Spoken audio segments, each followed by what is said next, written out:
I am the Commissar, that's my name.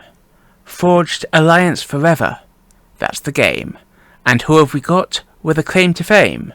Today we have 10 players duking it out for that title. We've got the North team in the North and the South team in the South. Let's go on and meet them. Starting on the flank for North team, here we have ThurnisHaley, 1800 rated, the highest rated player in the game. He's playing Seraphim in electric pink.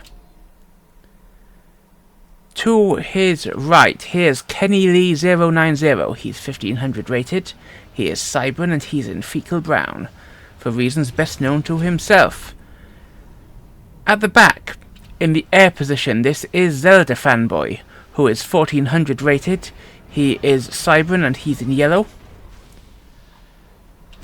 Back to the front lines to meet Judahx, 1100 rated. He is UEF in bright red.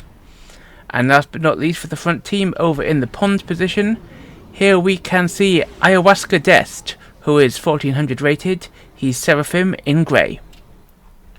And their opponents. Here on the flank, this is Weckethr. He is 1700 rated. He is Cybran and he is in baby pink. To his left, this is Karl Marx, 1500 rated, UEF in white. At the back, in the air position, we have Hyper 2001, who is 1400 rated. He's UEF in, what's that, grass green? Back to the front, and already walking far forward, off in the distance there, you could just see him walking away. Somebody play the Hulk music, I'm not even going to edit that in. We have the little guy. He is the lowest rated player in the game at a rating of 1000. He is orange and he's playing UEF.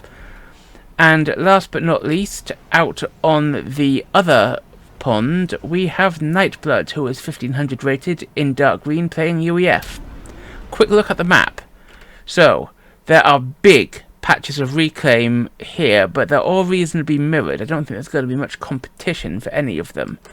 There are reasonably safe expansions here, and then there's these contested expansions across the middle.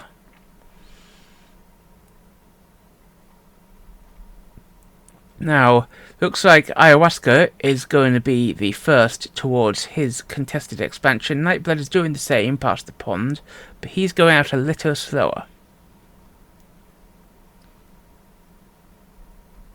I'm not seeing any early lab play.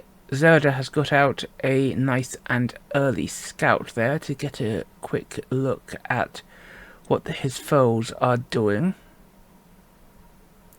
We've also got a first bomber queued up there from Thurnis in his air factory. And that's definitely going to be uncontested by the opposing air player, who's going straight for an transport followed by a big bunch of NGs at his air factory. A couple of fighters coming out here from Karl Marx, who believes that air production should belong to all the people and be dished out according to need. So Ayahuasca's got to his expansion here first, but Nightblood has sent engineers out ahead of him, and so is not that far behind. We've also got transports from Ayahuasca.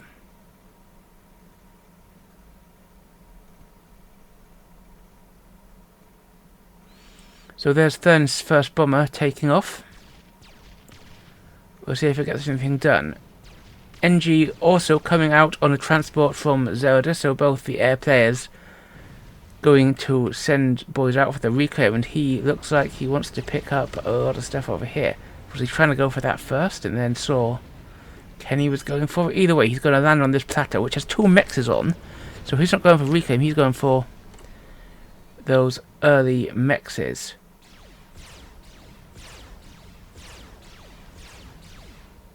Thurnis' bomber is bombing Nightblood, picks up a radar, and Nightblood's going forward pretty much all on his own. So is Ayahuasca, actually. So we've got these 2 different combats going on in either corner. Looks like Thurnis' bomber has been picked up. No, it hasn't. It's still here. What am I talking about? Sorry, going mad in my old age. And Marx has sent 2 fighters to take it out. He's also killed a mech. But while Marx's fighters are off dealing with the bomber, this jester from Kenny sneaks in. It's going to get a mech, I'm pretty sure. No, it's not. It's going to stop. It's going to go for the NG and the radar, which are nice kills to pick up. And then it returns to the mechs, but by then Thurnis' bomber has been picked off, and Marx's fighters come back to reclaim the means of air dominance. Okay, I'm going to stop doing that now because that's going to get irritating in short order. And we've got a pair of bombers from Ayahuasca coming out against Weckethr and Karl Marx. Nightblood's falling back to his expansion, but Ayahuasca's staying a little further forward. He's got some spam with him, unlike Nightblood. Although Nightblood's bringing a bit up now, but it's Weckethr here who looks like he might be a bit overextended. Actually, is it? There's enough here to force Ayahuasca back.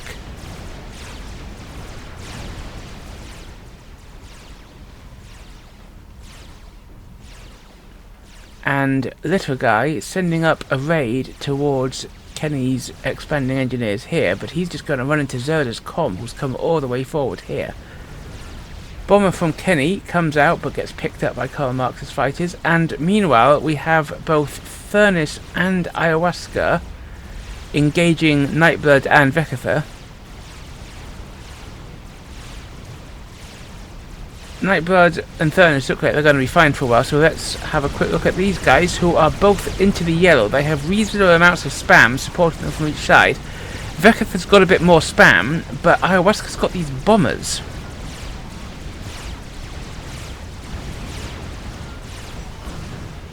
And Ayahuasca falls back deep into the yellow, but Weckethr's hardly any better with only 2,900 hit points remaining.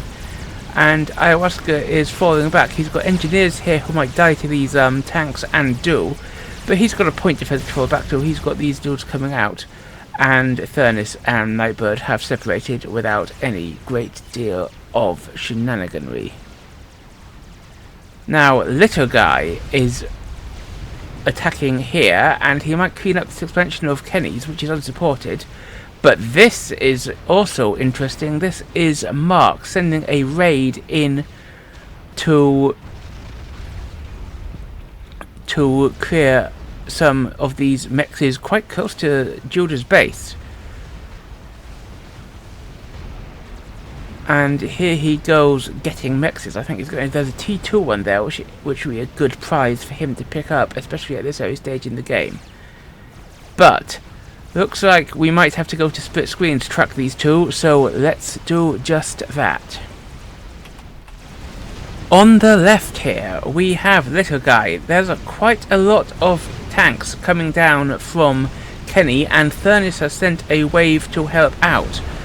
So Little Guy might be in trouble, and I don't think he's realised until just now quite how much trouble he's in. But over here, Marx is raiding everywhere. He's taken out 5 mechs, including that T2 mechs, and he might get one of Zelda's at the back here as well.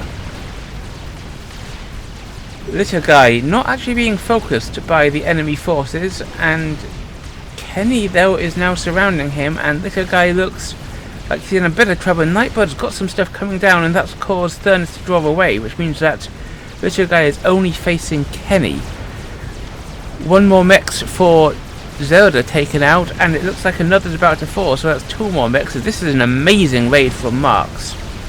Little Guy down to 5,000 hit points, but Kenny has stopped chasing. He's crunched up a bit there. What sort of word is that, crunched? Well, whatever it is, he's done it. And now he's chasing Little Guy again, but that delay may have cost him because Little Guy's brought the spam in.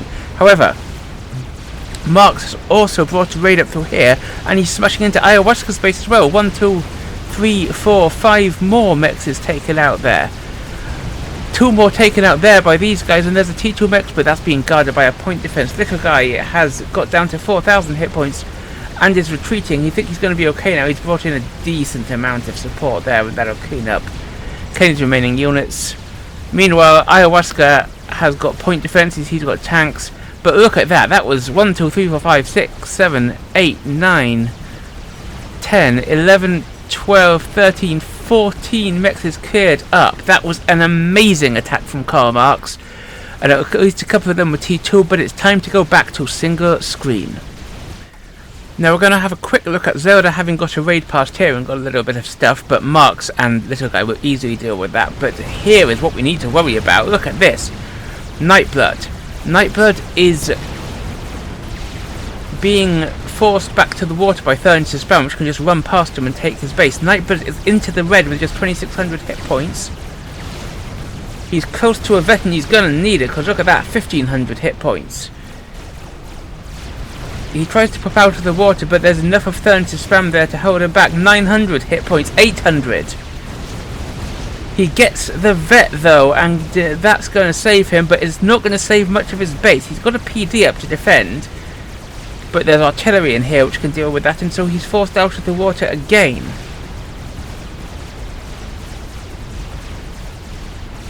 But we're going to have to stop a moment and go back to split screen yet again, because look over here. So we've got Nightblood running into the water here on the left, back down to 800 hit points, but over here Ayahuasca's in trouble. He's got T2, but this is 2 comms and a lot of spam, and both these comms, both Marks and Weckethr, have gun. So Ayahuasca, he's going to have to fall back to his pond there. Nightblood tries to pop out. But look at this brutal damage, and Nightblood's still in the red, so what's he going to do? Look at this, his base is being crashed. He's got another PD up, but... And actually, there isn't much RT left in there, so that PD is going to do decent damage. Ayahuasca down to 9,000 hit points. Nightblood's still in the red.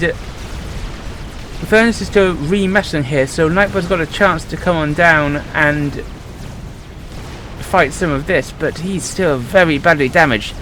Ayahuasca gets to the water, but he's only in 4,000 hit points.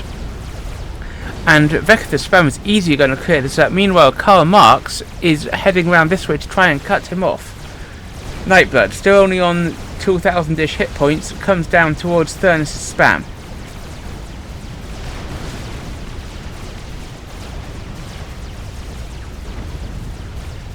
Ayahuasca completely trapped in the water by this force of spam and these 2 comms.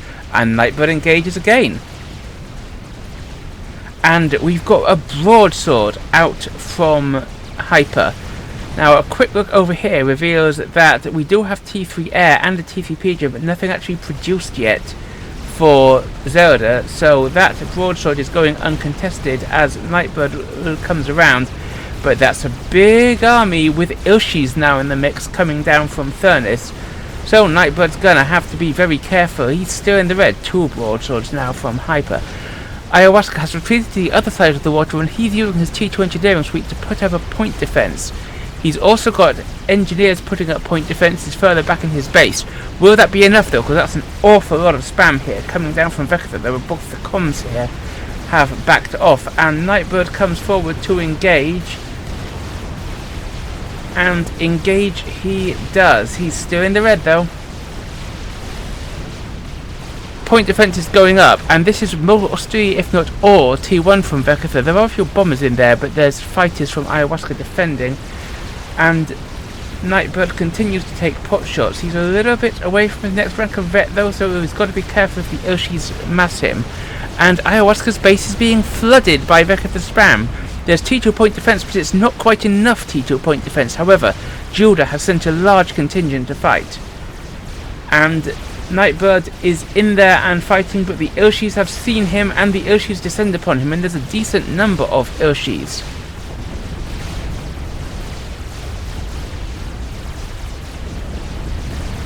But at last, I think Ayahuasca's defense is holding, so we can go back to single screen and focus on Nightblood. Nightblood returns to the yellow for the first time in, 4 minutes? But immediately dips back into the red. The Ilshis are running around, but these broadswords from Hyper are still uncontested. I'm not seeing... There are a couple of ASFs here, 5 in fact, but they're not coming to do the work that they need to be doing against these broadswords. Although perhaps they do know about these, so if there were an air fight, then even without the broadswords, Hyper would win it.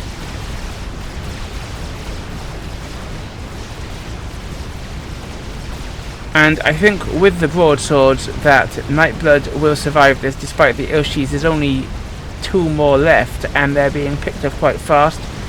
Nightblood is getting some shots in there. I'm pretty sure I've seen him overcharging.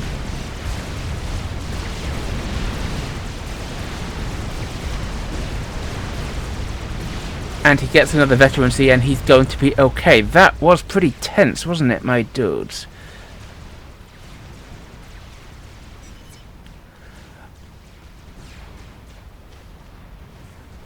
I'd say I was shivering with excitement, but I'm shivering with the cold. It's freezing here in Britain, has been all week. Look at me, I'm wearing a t-shirt under my shirt. I've actually put on trousers. That's pants to my friends across the pond. Shocking, shocking. Shouldn't be this cold. Where's global warming when you need it? So, despite the crippling damage to Nightblood there, Team Eco's actually about even. In fact, South Team a tiny bit ahead.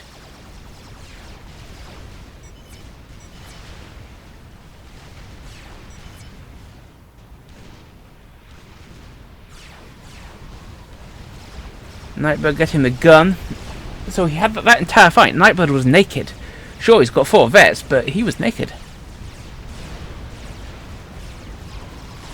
As I was just lamenting, I wasn't. Ayahuasca starting tactical missile. That could be interesting. We'll see if he's able to pick anything off with it. And Nightblood going straight for nano. That's a good choice in my opinion. And he's going to need it because look at that. 1, 2, 3, 4, 6, 7, 8, 9, 10. There's at least 10 Ilshis there and a couple more in the back.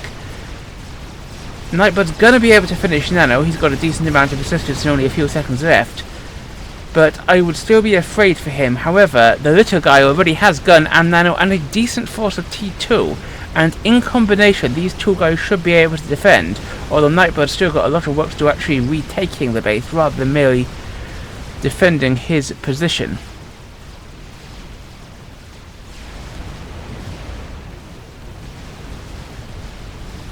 Weckethr looking to experimentally apply pressure, but there's a decent amount of from Ayahuasca in there and he will hold it back.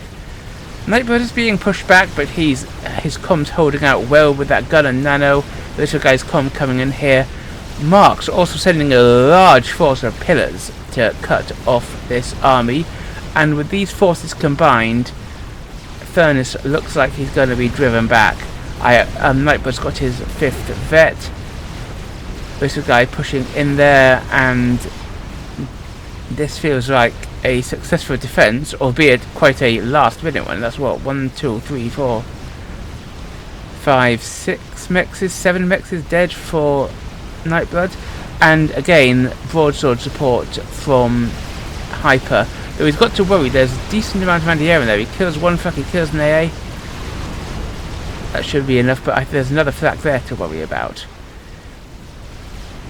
And as if that weren't enough, Marks also has a bunch of pillars defending from Kenny and Zelda. Kenny's got a fire beetle there, but he's not massing them. Everybody loves a little fire beetle. And it can obviously be seen because it's being shot. Ah, that poor fire beetle. I'd say we knew him well, but he didn't, and he was always going to die anyway. That's his whole role in life. Ayahuasca putting up a tactical missile bank as well as the tactical missile he's got on his comm. Could he be trying to snipe Weckethr?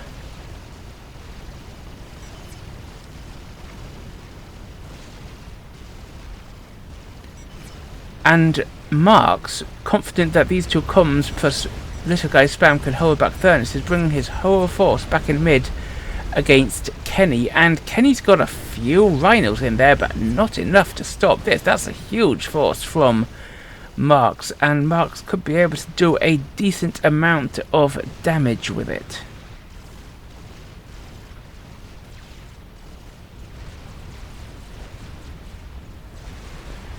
So Nightblood and Little Guy now both with gun and nano, as we said, still pushing, and they should be able to handle these guys, but looks to me like Thurnis has T3 and his first Othiums are heading to the front.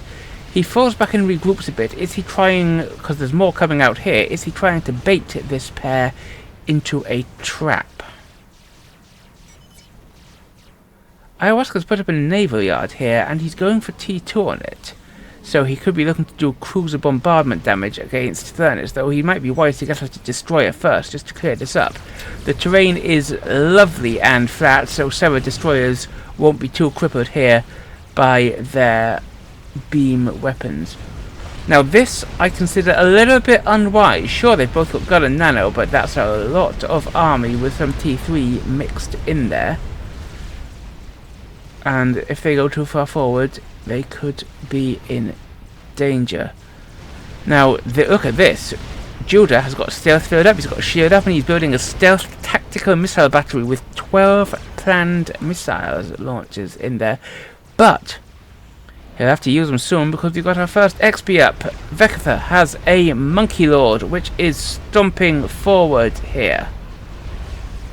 Just ready to inflict some damage, and Ayahuasca will have to be careful. He's come forward with his comm, he's got gun and T2 as well as that TML, but Weckethr's also got gun, and he's got a lot more forces to back him up. And Little Guy is indeed out of position. He's being swarmed by the Othiums and Ilshis, and Nightblood's coming back to help, but it looks like it may be too little. Haha, too little guy, too late. And so it is. Boom! Little Guy goes up, our first ejection of the game at 20 minutes 24. And Nightblood is forced to flee from this, because he's now completely alone, from this vast advancing force of Thurnis.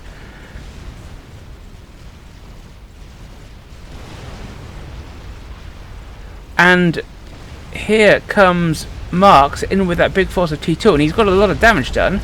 Kenny still hasn't rebuilt here, and Judah's going to be knocked off here, but there are bricks in here for Kenny, and not a small number of them. And with those bricks, I think that Kenny is in a position to rebuff Marks, and Marks agrees. He sends a few guys to try and get this mix, but hit the majority of his raid heads on round towards Judah.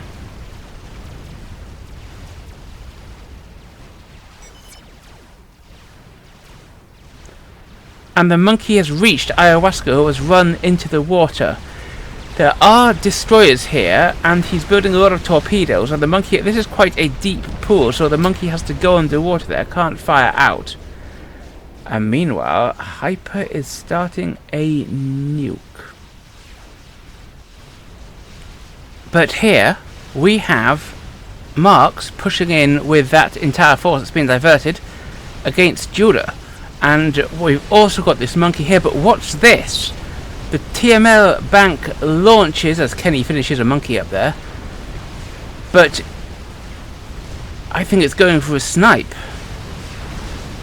Could we be... a couple of them are shot down by that TMD, but poor old Weckethr hasn't noticed it's coming, and boom! Weckethr is taken out. Our second casualty.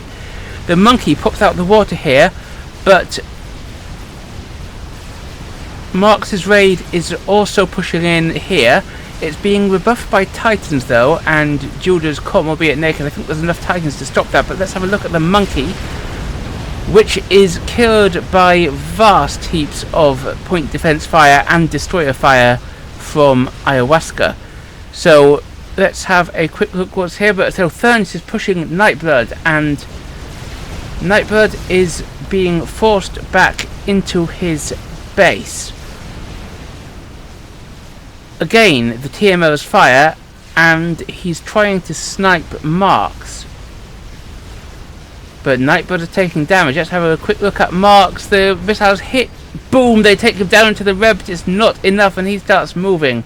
Nightblood is also in the red, and he isn't so lucky. Nightblood explodes, so now we are 5-2 in favour of the northern team in terms of players, and they also have 100 eco leads. Things looking pretty bleak for the southern team. Meanwhile, the cruisers from Ayahuasca were taking out Weckethr's eco. The attacks have all been rebuffed. There's raids from Thurnis and Kenny pushing down into what was Nightblood's base. And Hyper's finished that nuke silo. Dearie me. this is looking close. So you tell me who you think's going to win. Another snipe attempt on Marks just misses. Hyper sending a decent clutch of broadswords to defend Nightblood's old base, and there's an amount of flak in there. I see 1, 2, 3 flaks there, 4 flaks from Thurnis and a couple from... Oh, but Karl Marx has not yet regenerated, and Corsairs fire upon him. And they are supported by a lot of fighters from... But Zelda's fighters retreat. Is it going to be enough though? 500 hit points for Karl Marx. Another Corsair gets its volley off. 100 hit points. 100 for Karl Marx, and there's T1 bombers coming in. A couple of them get their bombs away, some land on him, but Karl Marx survives, having been down to just 100 hit points. My word, but this is a game of close shaves, isn't it?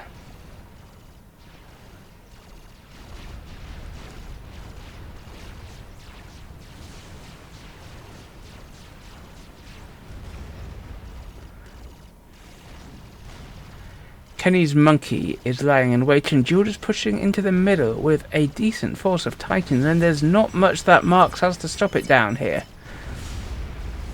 Where is your power of the people now? I said I wasn't going to do that. I did it! Another good mass of Corsairs massing up here. Could Zelda be aiming for another snipe? There's a lot of shields to protect Karl Marx now, but if you break through those shields, then he'll die pretty instantly. Oh, transfer there of ownership.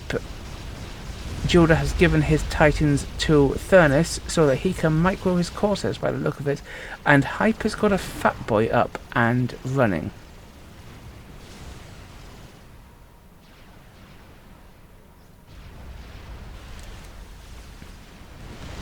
And they get some eco damage down here. Those are Tech 2 mexes. But they're not supported. And Hyper is just going to be able to eat them with his ASFs while... I see those TMLs firing. While Zelda is out of position here. And what are these tactical missiles going for? Looks like they're going for the eco in this expansion. And with that many tactical missiles, with that, they are going to be getting through. 2 mechs are dead, and these Titans have eaten up another one. There's artillery trying to defend, but I don't think it's going to be enough. Over here, there's a little bit of artillery fire raining down, no, sorry, missile fire raining down on these Perseus, but that's enough Perseus probably to take out that monkey, although it's got a decent amount of support, and if Thurnis pushes in as well. Anyway, those tactical missiles continue to fire, but this looks like an error. He's targeted all these, he's killed them up, but they're dead already. So he's just wasting tactical missile fire. That's what?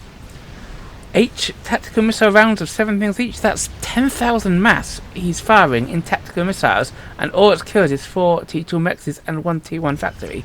I do not think that this tactical missile fire from Judah is worth it, and he's still firing.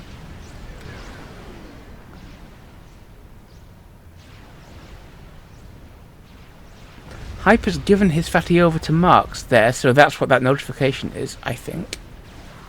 Nope, Marx also built a megalith, so he's got Hyper's fatty and his own mega over here.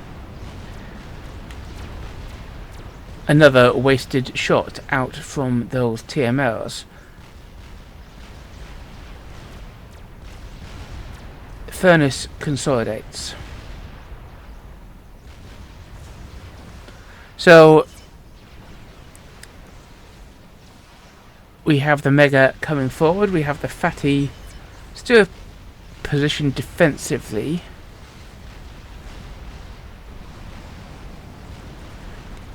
That's got to be something reclaim related. It can't possibly be.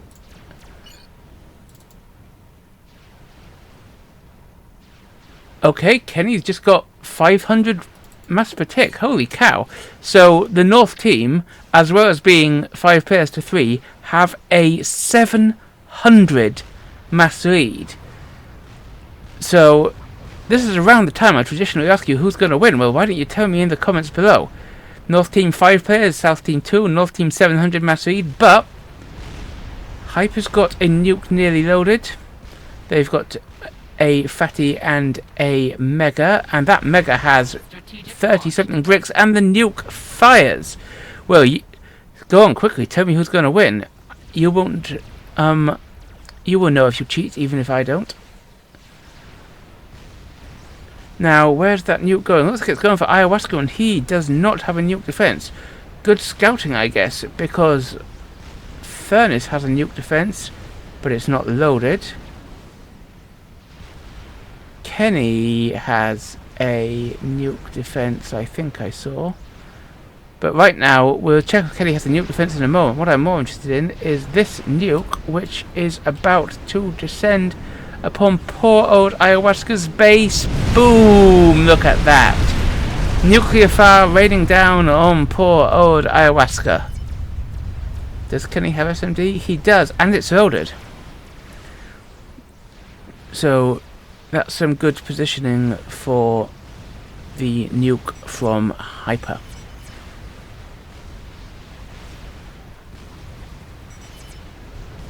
And Judah has built a nuke of his own.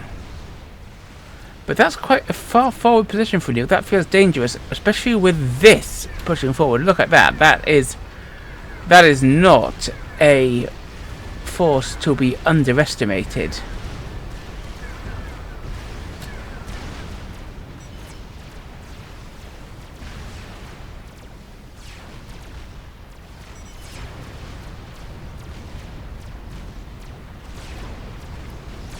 The TMLs fire a round of shots into the Mega, and that's actually a decent amount of damage to do to that Mega, and that would definitely help in the defense of the Northern team. But they only have a few of these Percys trickling in, and against 35 bricks plus a Mega, I don't think they're going to stop it. Desperate line of point defenses going up here and here.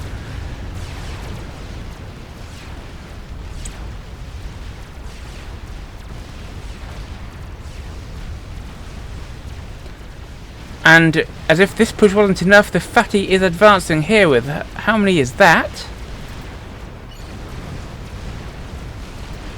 That's 60 Percivals and a fatty. 60 Percivals, my dudes. That's 23,000 DPS, 400,000 hit points. It's going to be really hard to stop. Bombers from Ayahuasca come and try and help the defense, but only a couple of PDs have gone up, and the nuke just pops under all that brick fire.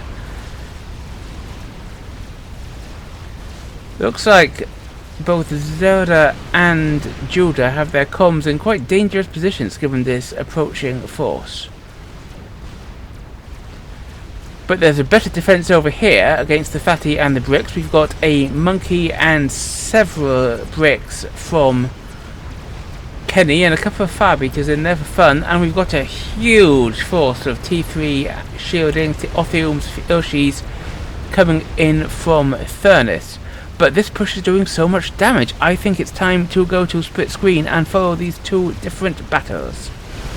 On the left, the monkey engages with the bricks, but the fatty is correctly kiting it and the monkey's not going to last. On the right, Judah's base is completely crushed by the brick and mega force. And there's a whaler, in fact there's 4 whalers, apparently I just can't count, out here attacking. And there's no anti-air in here. Oh, there isn't anti-air. There's a bouncer, which those whalers would do well to target first. But apart from that, there's only a couple of PDs, and the fat boy is forced to retreat, but it's kiting well. The amount of reclaim here, though, 40,000 there and counting. The fatty continues kiting. And up here, the bricks are getting into Zelda's air grid, as is the Mega. There's a Mega coming in from Kenny to defend, but I think it's going to be too late to save the air grid. And the Fatty, with its cortege of Percys, pushes around the back to avoid Furnace's force, where it can get more damage than over here, or so it hopes. The Furnace is putting up the correct counter to a Fatty, which is a line of artillery, but I don't think there's going to be enough there. Meanwhile, the Megas are having a war, a nuclear war on the dance floor. He says, quoting Electric 6 by mistake. But with these bricks in support, it is the Mega from Marks which wins the day. There are still Whalers attacking it, but that Bouncer is still up and running, and those Whalers aren't going to last against the Bouncer. The Bombers bomb the Bouncer. Or maybe it is the Whalers which took it, can't really say. Either way, the Mega is down into the red, but it's still doing damage, so are the bricks.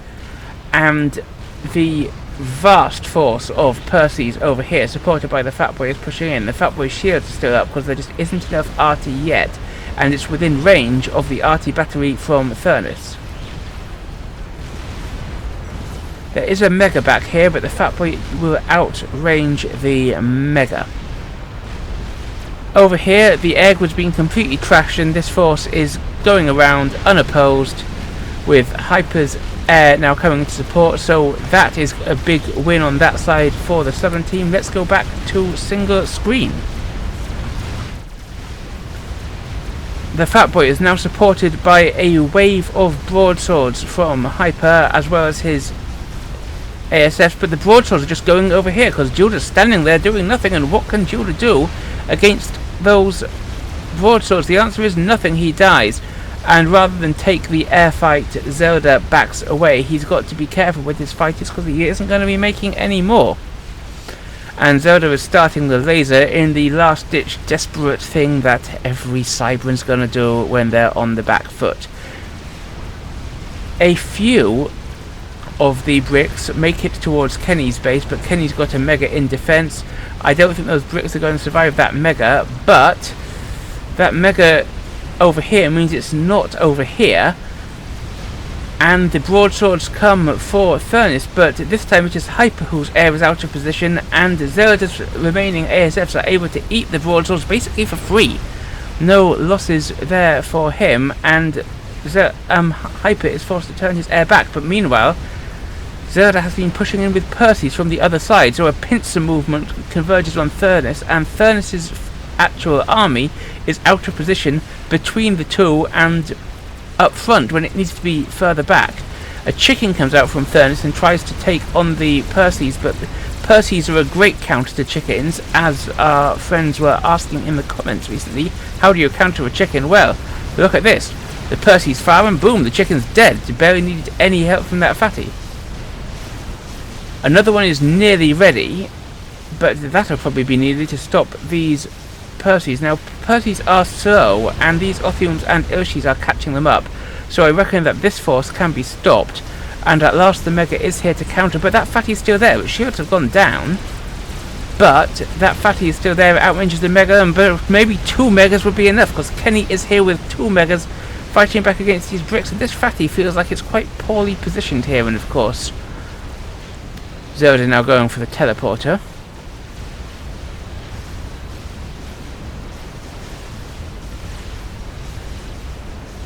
Now, Thurnis has put up a nuke as well, and it's nearly loaded, but how's Hyper doing? Well, Hyper is rather less loaded. Does he have SMD? Hyper has SMD, but that isn't loaded. However, Marks has SMD there, and it is loaded. The chicken has indeed cleared up the Percys, but there's still the fatty and a few more bricks to fight. But with this chicken here and this Mega here, I think they're going to be able to stop it. So there's been a lot of experimental deaths here. Chicken, Mega. There was a monkey died earlier, which they've already, I think, reclaimed. How much reclaim is there? Look at that. 30, 60, 80. There's 100,000 reclaim around here, just begging to be sucked up. Weckethr has seen the nuke from Thurnis, and is helping out from beyond the grave. There's an attempt to use the brick torpedoes to mob down Ayahuasca in his comm, but with the destroyers and his T2 torp launchers, I don't think those bricks are going to threaten anything here. And if they cut out of the water, they'll be under fire from these point defences and the destroyers, which are pretty good at that. So I'm not going to worry about Ayahuasca just now. The chicken catches up with the fat boy as to the mega and takes it out. And now Thurnis, it looks like he's got a decent land force here, but a second huge wave of Percies has come out of the water here from Hyper. That is 33 Percies, 11,000 DPS. So we're talking like 3 monkeys worth of Percy power coming out of the water here and charging in. And the bricks are indeed being mainly cleaned up. These T1 point defences will also help. As well, that's an interesting position. It means it can't be shot down from above. So that's purely there to defend against things coming out of the water. I guess that's good thinking. And Hyper's nuke is so heavily assisted that it's loaded. Is Thurnis loaded? Because it's aimed to right here. Thurnis's nuke is loaded. Thurnis's SMD has been killed by the fatty. So that's what all that was about. The fatty died, but it took out the SMD, and Thurnis is having to run. He launches his own nuke in response at Hyper, but Hyper's SMD is now loaded, so this feels like it's going to be a huge win for the Southern team. Team 1 are currently 300 mass ahead, but boom, look at that. Thurnis's base goes up in nuclear fire, and as if that weren't enough, there's a wave of Percies coming round the back. And meanwhile, Hyper's SMD counters Thurnis's nuke.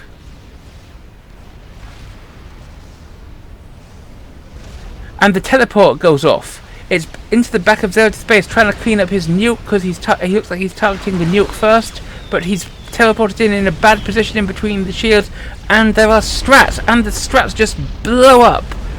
Poor old Zelda before he actually gets anything done at all, so Zelda just dies for no gain whatsoever. The nuke's still there, the air grid's still there, and Hyper has lost nothing, and Zelda has lost his life. Hyper's Percies are looking like they're hunting down Thurnis. There's a force chasing them down, and as we covered before, this is faster.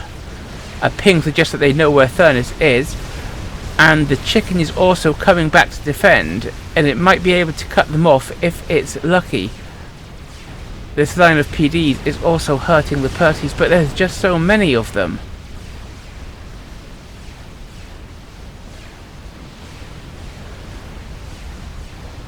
And Ayahuasca going for a T3 naval yard. Could he be planning nuke subs? We saw some interesting nuke subs last game, and maybe we're in for another round this game, but what that is an awful lot of strats from Hyper. That is 27 strats. 27. That is probably going to snipe Thurnis. Yeah, that's 100% aiming for Thurnis, and we are, I think, about to see the top-rated player ejected from the game by a gigantic strat sniper. And Thurnis does have ISFs, but it's not enough. And the strats come smashing down, destroying Thurnis, and bring it back to 2v2. And they're coming straight on. Kenny started to scatter, but there's enough strats there to take Kenny. I don't think you needed that many strats for one combo. It wasn't for one com. Boom! It was for 2 coms. And Kenny goes up as well, and suddenly it's just Ayahuasca all alone. Haha, it was for 2, says Weckethr, and he wasn't lying. And there's even a couple of Percies left over, though they died quite quickly. And suddenly it's just Ayahuasca with a poor old 900 eco against the 1.8 eco of Hyper and Marks. So suddenly double the players, double the eco, double the fun if you're Hyper and Marks. And how the tables have turned. What a comeback this is looking to be. And it feels like, despite the fact that Ayahuasca has inherited all of this stuff, it's not going to last, because during all that fact, you had a disruptor going up for Marks, and he's already got a second one on the way. Knowing that there's a pond here for Ayahuasca to retreat to, Hyper is massing torps. It feels like it's all over, but they're crying.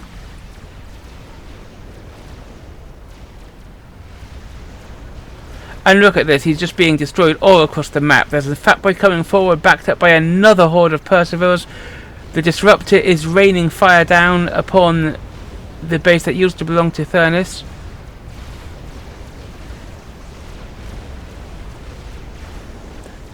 These bricks still aren't going to do much, but I mean, there's a Mega here which might be able to do a bit of defense, but a Mega on its own isn't going to defend against that many Percies. And the torps launch, and there are broadswords. Feels like it's going to be a pincer movement, so that whether he's on land or in the water, Ayahuasca won't be able to survive.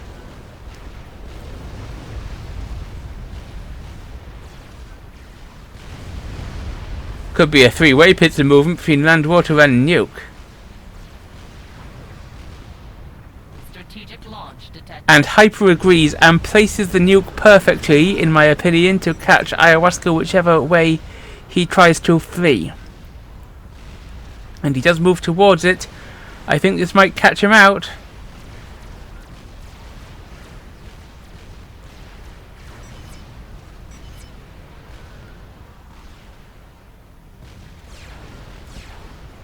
Oh, he's not going for the broadswords, he's got another wave of strats. Tried and tested. The nuke comes down, that T3 naval yard is definitely going to die, though I don't think Ayahuasca is. No, he's not. Boom, Ayahuasca survives the nuclear explosion.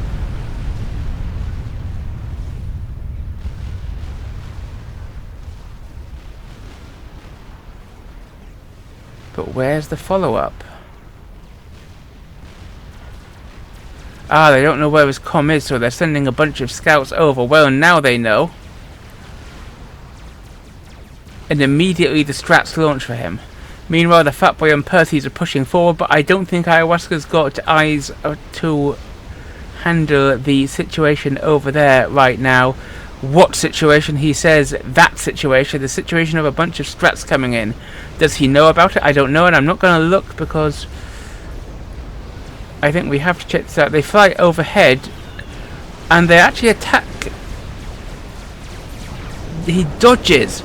Ayahuasca dodges the strats and dives into the water, but that was a mistake because little does he know that a wave of torpedo bombers is heading for him, and the torpedoes rain down from the skies, and boom, Ayahuasca goes up in smoke. And it tells me there's a desync, but we don't care about that desync. The game's ended. Ayahuasca is dead, and the Southern team have won. My loyal viewers, what did you think of that? That was an epic comeback from Hyper and Marks. Down 3 players, down hundreds of eco, and yet they turned it all around. Do you think that you could have done that in their position?